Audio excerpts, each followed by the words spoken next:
The Tesla full self-driving or FSD has been a tantalizing subject. The gap between its goals and achievements and its presentation to the world in its current state has stirred some debate for some time now. It's understood that software is software because it's constantly improving. It's getting better by data and experience. And at some point, it reaches accepted levels of usability. It gets sensitive when the subject concerns human safety and can potentially be life threatening. The critical element here is when does it get called out for real world use, or in some cases, for the opposite. Ultimately, if the technology improves to the extent that it reduces the rate of adverse incidents in comparison to a human user, it would have made it. So I'm going to put in perspective what Tesla offers and importantly delivers in the autonomous driving space as of today, and try to understand the gaps while also trying to understand certain communication issues that can cause user resentment. So now let's look at what Tesla has been promising, delivering, and what's in between and beyond. All Teslas include the basic autopilot. The autopilot enables your car to steer, accelerate, and brake automatically within its lane. The basic autopilot offers traffic-aware cruise control, which matches the speed of the car to that of the surrounding traffic. Basically, it enables the car to drive, managing a safe distance from the vehicles around. The distance that can be set with the available control from the car immediately in front. The basic autopilot also includes auto steer, which assists in steering in a clearly marked lane using the traffic aware cruise control. The two form the basic autopilot and is included in all Tesla vehicles. This system demands the driver to keep his hands on the steering and, when alerted, offer a mild tweak to the steering to avoid being thrown out of the system. In enhanced autopilot, in addition to the functionalities from the basic autopilot, the car offers a feature called Navigate on Autopilot. This feature enables getting on the on-ramp and off-ramp of highways, suggesting lane changes, navigating interchanges, turning on the turn signals, and taking the right exit. It includes auto lane change, wherein it assists in moving to an adjacent lane when auto steer is engaged. Auto park, wherein with a single touch the system does parallel or perpendicular parking for the car, is also included in the enhanced autopilot. The enhanced autopilot additionally is listed to offer summon and smart summon. The summon feature is supposed to move the car in and out of tight spaces using the mobile app or key.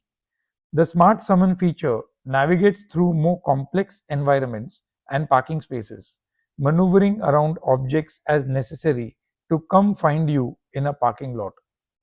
I believe both the summon and smart summon features are currently not supported by any of the Teslas on sale or lease. The enhanced autopilot has a flat one-time payable price of $6,000. In addition to the features stated in the basic autopilot and enhanced autopilot, full self-driving enables two notable features. The first is the auto steer on city streets. The feature previously enabled on highways and lanes in autopilot is now made available on everyday city streets in geographies that it is offered. The second feature is to slow and stop on stop signs and traffic lights. The two are thus implied to complete a system of full self-driving. Over full self-driving is the FSD beta. The FSD beta is active driving. It's on its own observing objects on the streets, watching pedestrians, making complex turns like the unprotected left turns and other turns, changing lanes, etc. Basically driving the closest to how a human would, and in places better with its technology edge, like observing objects far more sharply than a human eye can. All of the features require active supervision. The full self-driving is priced at $12,000 as a one-time price, or on subscription at $199 per month on existing basic autopilot. or $99 per month on existing enhanced autopilot. In a recent development, Tesla reduced the price of FSD from $15,000 to $12,000, a reduction it had previously said it would never implement. That's broadly the status of the technology with Tesla as of today. Tesla's full self-driving has been evolving and is being sold in its developing stage. And just as it's proving useful for the company in terms of valuable real-world data, it's also proved a source of grouse for many. In fact, the FSD software has been constantly catching up with the significant hardware changes with the cars. In several cases, features promised and sold have been outright missing with the users. This is a very perplexing case for more reasons than one. I am highlighting here some of the common issues that users express on the Tesla FSD features. The vision only park assist is deficient as a parking assist system. It delivers erroneous measures on distances. It does at times alert users on the limitations, but most of the times it does not. As a user, I am using it only on the fringes and certainly not placing my complete trust on it. It's certainly far from reliable in its core function.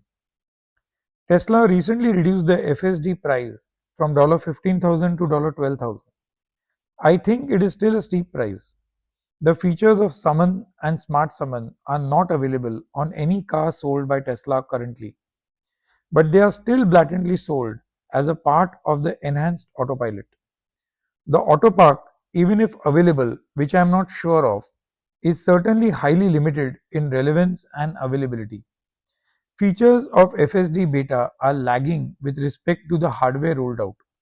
For instance, the hardware 4 rolled out in recent vehicles would have to wait for months to see features that have only now started working fine on hardware 3. Remember, the pricing is effective from the date of delivery of cars and not software availability or any other time. These are bewildering issues with such popular products.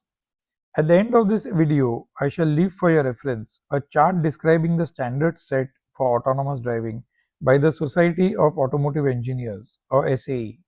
This would simply give you a good idea of where we currently stand on autonomous driving. This video was an attempt to take a slightly broad view on the autonomous driving with Tesla, along with a view on its value and inadequacies. This was also an attempt to create a picture of the situation with Tesla's full self-driving. I'm not claiming it to be a malpractice, as I'm sure the disclaimers from Tesla must all be in place.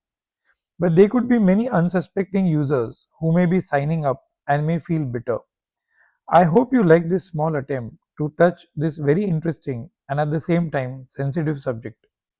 I invite your comments to tell me what you think. Experiences that you share will only be useful to all of us. Thank you and see you in the next one.